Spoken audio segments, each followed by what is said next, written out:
Hey folks, welcome back to Canada's Boxing Channel. I hope everybody enjoyed the four-way chat that myself and three of the other Porky's Corner alumni had earlier on today.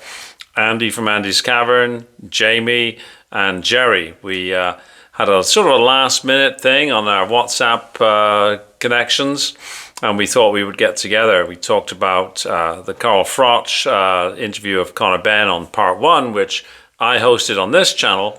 And then if you go over to Andy's channel, you'll see that part 2 talks primarily about Moses Atoma and where his career is going. So I hope you enjoyed that. Anyways, something else to talk about.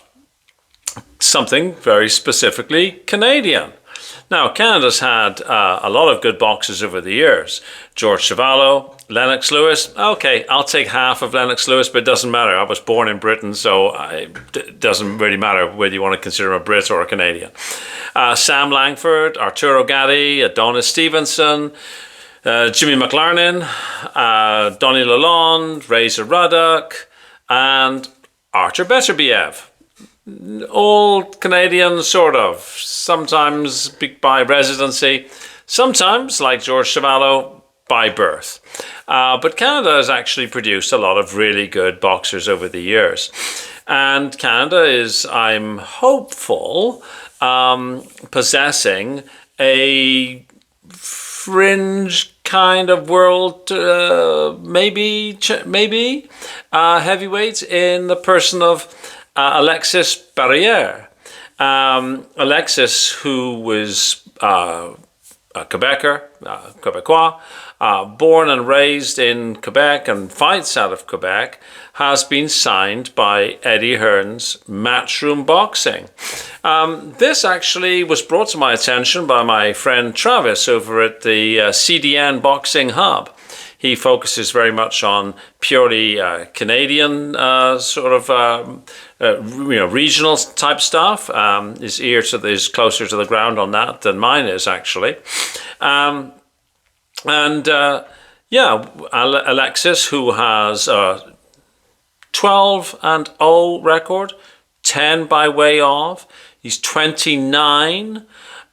He's, like I say, he's been signed by Matchroom. He's the #1 heavyweight in Canada. He's got a world record of 38th in the world. He's not been overly active of late. He turned pro in 2021, and then his career sort of stopped in 2023. He had a first-round TKO of a fellow by the name of Guillermo Casas. And then it appears that what he did is he went on the big sparring circuit. He's definitely been in Tyson Fury's camp. He's sparred with Anthony Joshua, and he's been very engaged in that. So providing those top elite level fighters with southpaw experience. No guessing as to why both of Joshua and Fury required some southpaw experience. If you don't know, look to the Ukraine, Alexander Usyk. So Alexis is, of course, a southpaw, and southpaw sparring at heavyweight level is difficult to come by. So he's probably made as good a money working with Tyson Fury and others, providing them with that all-important southpaw experience, as he might well have made had he had a few more fights.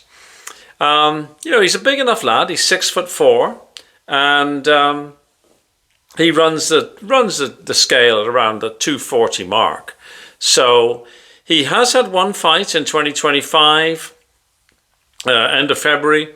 He fought a fellow by the name of Ubaldo Ilagor Resendez, who had a 13, he was undefeated when he came in.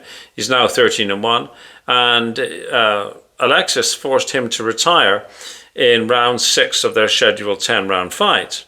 And at that occasion, Alexis Barriere was weighing 236 3/4. So he's kept himself in really good shape. and that was in Gatineau, Quebec, when that fight took place.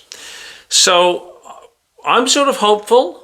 We've got another in cruiserweight. We've got Brzezinski. It's another good, solid performer. Injured at the moment. Had to pull out of his fight with Okoli, I believe. Alexis Barriere, I think, is certainly 29. He's not exactly a kid, but he's got some time on his side. But maybe not too much. He's kind of like the right age to be signed, and I'm hopeful that we get to see him in the ring against some decent opponents, and that you never know. We might be able to say that Canada's got somebody who's knocking on the door of a belt down the road. That would be very nice. So there we go. A little bit of pure Canadian news, and a heavyweight prospect signed by Matchroom. My fingers are crossed, and hope to see this fellow out. Maybe in the not too distant future. Nothing on BoxRec to suggest that he's got a fight coming up or anything, but fingers crossed. Thanks for watching. Please like if you like. Please subscribe if you haven't. I think there are some people who watch fairly regularly, even make comments, but they haven't actually subscribed. If you can do that, it would really help me out. I'd appreciate it so much. And keep the comments coming, and I will try and keep the entertainment coming from my end. So have a great day wherever you are. I'll see you tomorrow.